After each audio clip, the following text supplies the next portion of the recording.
Halo, assalamualaikum warahmatullahi wabarakatuh. Jumpa dengan saya lagi, Neng Eva. Gimana kabarnya, sahabat hikmah semuanya hari ini?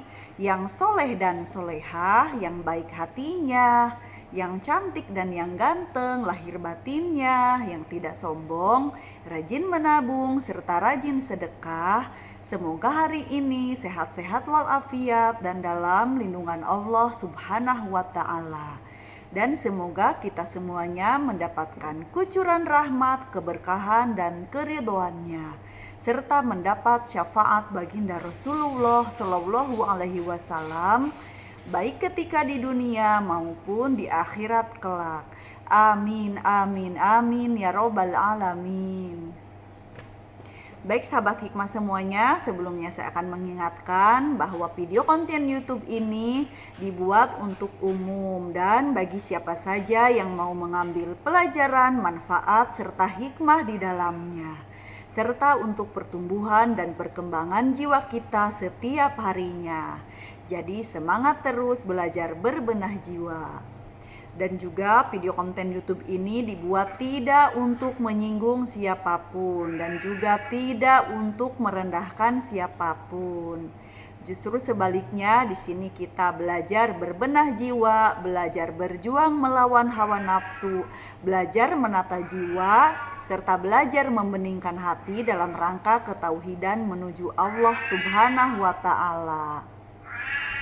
Serta video konten YouTube ini dikhususkan untuk para salikin dari berbagai thoriqoh manapun. Artinya walaupun dari thoriqoh yang berbeda-beda bisa belajar tasawuf ataupun tazkiyatun nufus di sini ya. Kita sama-sama belajar. Karena sampai kapanpun kita adalah pelajar di muka bumi ini. Jadi semangat terus. Belajar berbenah jiwa, belajar berjuang melawan hawa nafsu, belajar membeningkan hati untuk suluk menuju Allah Subhanahu wa Ta'ala.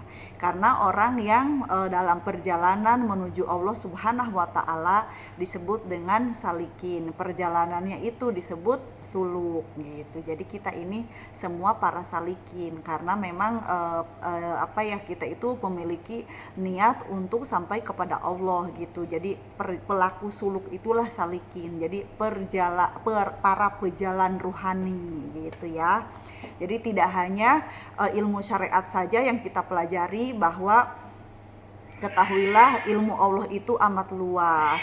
Nah, jika pohon-pohon itu adalah tinta dan dan lautan itu ilmunya Allah ya kita tuliskan gitu. Jadi kita tulis ilmunya Allah, ditambahkan lagi 7 lautan lagi, dituliskan lagi ilmunya Allah, ditambahkan lagi 7 lautan lagi, dituliskan ilmunya Allah, terus seterusnya. Niscaya ilmu Allah itu tidak ada habisnya, dan yang kita ketahui itu hanya setetes dari air lautan tersebut.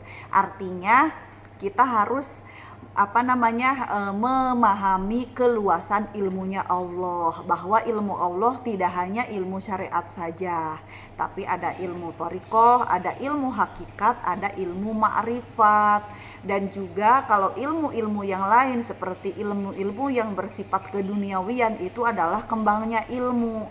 Kalau ilmu syariat itu ilmu hukumnya Allah. Kalau ilmu hakikat makrifat itulah ilmunya tentang Allah gitu. Jadi ilmu itu ada 2, ilmu tentang Allah dan juga ada ilmu tentang hukum Allah.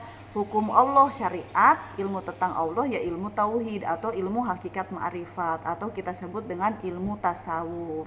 Dan ilmu-ilmu yang lainnya seperti ilmu psikologi, ilmu pengetahuan alam, IPS, pokoknya ilmu seni, ilmu apapun gitu ya, ilmu kimia, ilmu misalkan pokoknya semua ilmu selain ilmu syariat dan ilmu hakikat itu merupakan kembangnya ilmu gitu. Jadi buah dari hikmah dari kita mempelajari tentang ilmu hukum Allah dan tentang ilmu Allah atau ilmu tauhid, maka kita akan diberi pengetahuan hikmah ladunia dan berkembang gitu menjadi ilmu pengetahuan yang lainnya gitu ya. Karena memang ilmu tauhid ini adalah ilmu semua jiwa gitu, tidak peduli agama apapun namanya ilmu tauhid itu kan ilmu dari sejak zaman Nabi Adam gitu kan. Jadi makanya semua agama pun, semua jiwa, intinya semua manusia yang memiliki jiwa ya berhak mempelajari ilmu tauhid. Hanya saja kita itu kan orang Islam, jadi spiritualitasnya itu spiritualitas Islami, yaitu ilmu tasawuf. Karena ilmu tauhidnya itu kita sempurnakan dengan belajar ilmu syariat gitu. Kita taat kepada Allah dengan mempelajari Al-Quran dan Sunnah, ya kita amalkan dalam kehidupan sehari-hari. Itulah bedanya tauhid Islami dengan tauhid umum yang zaman baheula gitu, atau yang sebelum adanya agama Islam. Nah gitu ya. Jadi kita itu belajar tasawuf itulah yang membedakan, karena ilmu tasawuf itu kita sebagai umat baginda Rasulullah Shallallahu Alaihi Wasallam gitu, tidak hanya ilmu hakikatnya saja, tapi ilmu syariatnya tetap kita harus taat gitu. Justru orang yang benar-benar bertauhid itu mempelajari ilmu hakikat, maka syariatnya pun akan semakin taat, akan semakin ketat gitu ya. Nah, baik, kita bahas melanjutkan pertanyaan kemarin, minta dijelaskan tentang tajali. Iya Bobby sayang, mohon maaf ya, ada kucing ini dikurung, nggak boleh keluar. Jadi kita bahas tentang tajali ya. Jadi tajali itu sebelum kita mempelajari ilmu tasawuf sampai ke tajali, tentu ada taholi dan tahali, baru akhirnya tajali. Nah, taholi kita ulang lagi. Taholi yaitu membuang atau membersihkan diri dari penyakit batin, dari dosa batin, serta dari dosa lahir. Intinya semua dosa, semua keburukan kita sembuhkan, kita taubatkan, kita bersihkan, sehingga kita memiliki jiwa dan hati yang bersih. Lalu tidak cukup dari itu saja, kita lanjutkan lagi dengan tahali, yaitu memperbaiki diri dengan ibadah-ibadah batin, ibadah-ibadah lahir, serta berbuat kebaikan atau berbuat amal soleh gitu, dalam rangka penyempurnaan ibadah kita kepada Allah Subhanahu wa Ta'ala. Jadi ibadahnya itu tidak hanya hablum minallah, tetapi juga hablum minannas gitu ya. Lalu kita istiqomahkan gitu. Nah, karena tujuan kita itu untuk bertasawuf, memiliki hati yang bersih, hati yang bertauhid, maka taholi dan tahali kita istiqomahkan sampai akhirnya kita mencapai makom fana dulu sebelum akhirnya kita bertajali gitu. Jadi bertajali itu buah dari taholi dan tahali. Dengan cara apa kita selain tahali yang ibadah-ibadah batin itu? Tentunya dengan zikrullah, melanggengkan wirid sampai kita menjadi ahli dzikir. Dengan berzikir kita bisa mencapai tajali. Nah, tajali itu apa? Tajali itulah kita karena belajar taholi dan tahali lalu bertajali dengan cara berzikir, maka kita akan sampai tajali. Jadi apa itu tajali? Sabar ya. Tajali adalah penampakan ilahi atau penampakan nurullah, atau disebut dengan kenyataannya Allah, atau kita sebut dalam Asmaul Husna itu Allah Maha Lahir. Itulah tajali. Tajali tidak ujug-ujug langsung, oh ya udah ini tajali semuanya penampakannya Allah gitu, semuanya kenyataannya Allah, semua kebesarannya Allah. Secara ilmunya seperti itu, tapi pada prakteknya kita itu harus menjalankan mulai dari taubat dulu, karena pembersihan dulu. Bagaimana mungkin seorang yang kotor bisa mencapai kepada Allah? Tentunya kan yang namanya menghadap kepada Tuhan yang Maha Esa, yang Maha Kuasa, yang Maha segala-galanya, tentu kita harus membersihkan diri kita dulu, dan kita membersihkan hati kita juga, sehingga lahir dan batinnya itu benar-benar suci sempurna gitu ya. Nah, lalu kita langgengkan zikir. Dengan berzikir insya Allah kita akan bisa tajali. Tajalinya itu apa? Bagaimana? Yang mencapai makom musyahadah dulu. Terus mencapai makom musyahadah apakah bisa ujug-ujug tiba-tiba langsung mencapai makom musyahadah gitu, tanpa seperti itu dulu. Kuncinya agar mudah ya kita harus memfanakan diri dulu gitu. Jadi tahali semua ibadah batin kita jajaki ya, makom-makomnya gitu. Nah, terus kita memfanakan diri, caranya mematikan hawa nafsu dalam rangka al-nafs al-mutmainah. mematikan hawa nafsu bukan membunuh diri atau kita membunuh diri kita untuk sampai kepada Allah, tidak. Artinya menenangkan hawa nafsu. Jadi seolah-olah kita itu seperti jasad yang mati gitu loh. Sedikehendakinya Allah, bukan kita tidak berpikir, bukan kita tidak berusaha, tidak. Jadi artinya kita tetap menikmati hidup, waktunya bekerja, waktunya sholat, waktunya ngaji, waktunya puasa, waktunya sedekah, waktunya ngobrol sama orang, ngobrol.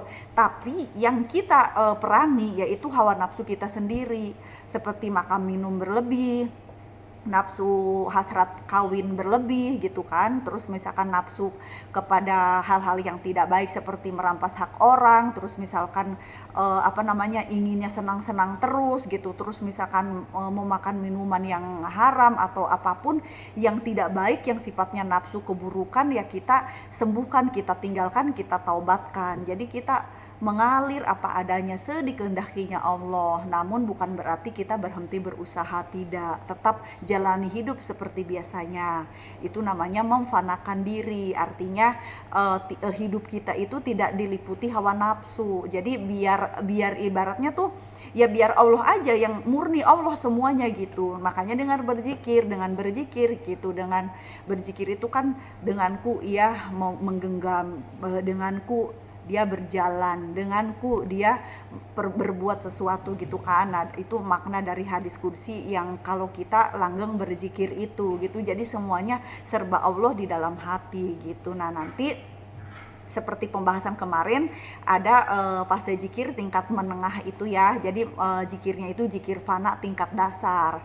Tingkat zikirnya fasenya fase menengah, tapi makom zikir fananya itu fana tingkat dasar, yang kita sedang berzikir melihat jendela, pintu atau tembok di depan kita, di hadapan kita itu sirna, lenyap semuanya gitu, atau putih semua. Itu menandakan bahwa segala sesuatu di alam semesta itu tiada, yang ada hanya Allah. Tapi ini belum tajali karena baru nafi dulu gitu loh. Seperti kalimat la ilaha illallah itu maknanya itu kan nafi dan isbat. La ilaha itu tiada Tuhan selain, nah berarti itu kan ditiadakan, tiada, makanya alam dunia ini fana gitu, sampai fana dalam pandangan kita gitu.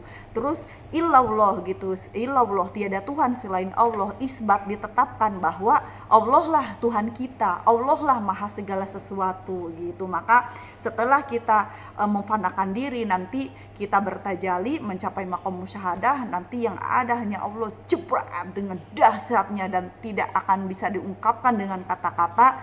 Dan itu kita akan kehilangan kata-kata, bahkan pingsan seperti Nabi Musa. Ada yang tidak pingsan tapi biasanya sawan, ngerti gak sawan? Jadi kita itu bisa kayak orang linglung, saking dahsyatnya gitu ya. Pokoknya udah tidak bisa diungkapkan dengan kata-kata gitu. Intinya nanti kita itu ya karena memang jasad atau panca indrawi ini tidak akan mampu dalam memandang Allah, tidak akan gitu. Makanya Allah itu membuat kita fana dulu gitu, sirna dulu gitu. Jangankan yang kita pandang, diri kita pun sirna, lenyap, tidak ada gitu. Pokoknya semuanya tidak ada. Yang ada nanti cepret gitu ya, pokoknya dahsyat banget, sudah tidak bisa diungkapkan dengan kata-kata. Nanti insya Allah bagi yang mencapai maqam musyahadah akan mengerti. Nah itulah tajalinya Allah, penampakan Allah gitu. Jadi fana itu kan kuluman alaiha fan gitu kan. Jadi segala sesuatu yang ada di bumi ini kan fana gitu, kecuali wajah Tuhanmu yang jalali wal ikram gitu ya, yang maha jalali wal ikram gitu kan. Jadi ibaratnya tuh hanya Allah yang maha gagah perkasa, Allah yang maha kuasa gitu, Allah yang maha dahsyat, maha hebat, maha segala-galanya gitu, hanya wajah Allah. Jadi kalau fana itu bagi misalkan yang anti tasawuf itu fana itu tidak ada, ya itulah di dalam surat Ar-Rahman itu ya ayat 26-27, silahkan dipelajari dan direnungkan maknanya, bahwa itulah sumbernya. Serta juga sumbernya itu dari bahwa Allah itu maha meliputi segala sesuatu. Makanya semuanya terlihat putih ketika kita zikir fana, semuanya belas, tidak ada sesuatu apapun kecuali yang putih. Bahkan mungkin ada yang bercahaya karena tingkat-tingkatan Nanti disitulah misalkan kalau misalkan sudah beberapa fase kita lewati, di situ nanti Allah tuh akan bertajalli, akan menampakkan diri.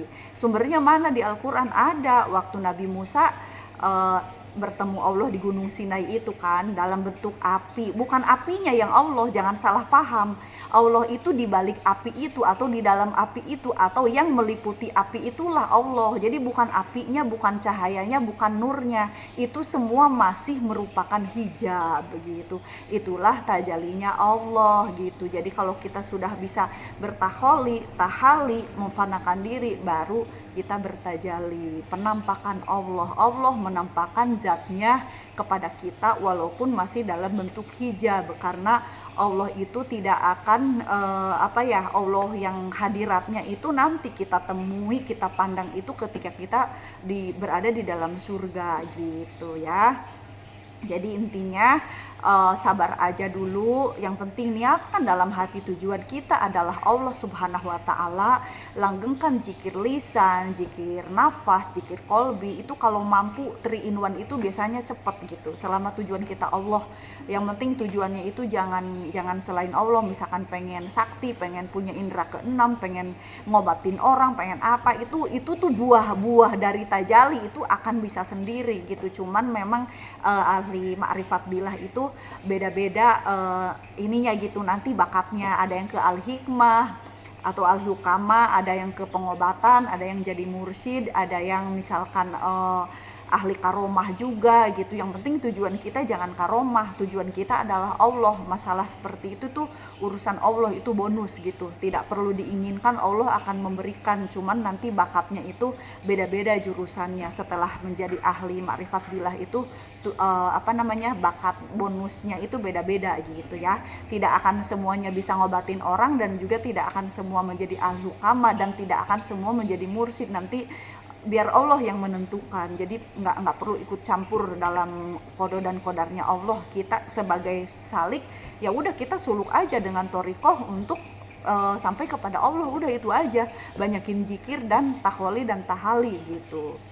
Jadi zikir terus, insya Allah. Kalau misalkan memang tujuan kita Allah, insya Allah kapanpun kita bisa sampai. Ada yang di pertengahan, ada yang di awal, ada memang waktu 2 bulan, 6 bulan, 1 tahun, 3 tahun, ada yang sudah sampai. Tapi biasanya mereka itu orang-orang yang dikehendaki menjadi mursyid untuk mengajarkan lagi kepada orang lain gitu. Tapi kalau misalkan ada yang 10 tahun, 20 tahun, bahkan sampai meninggal pun mungkin ada yang sudah, ada yang belum, atau ketika meninggal baru mencapai maqam musyahadah. Ya itulah, jadi beda-beda gitu loh waktunya. Karena ada sahabat jamaah ya maksudnya, tapi beliau ini senior saya gitu. Maksudnya beliau ini sangat bagus sekali syariatnya gitu kan, tapi tetap istiqomah sampai meninggal pun ibaratnya masih ngaji gitu. Tapi beliau ini ya kalau udah parah sih enggak, maksudnya ketika masih sakit-sakitan tuh masih diusahakan ngaji gitu. Nah itu beliau ini mencapai maqam musyahadahnya ini entah yang keberapa kali, karena saya kenalnya itu beliau sudah puluhan tahun ngaji tasawuf gitu ya, wallahu alam yang keberapa kali. Yang jelas yang dapat cerita gitu, kami umroh bareng-bareng tahun 2016. Nah beliau ini mencapai maqam musyahadahnya itu ibaratnya itu sampai bertajali gitu, maksudnya melihat tajalinya Allah dengan batinnya gitu kan.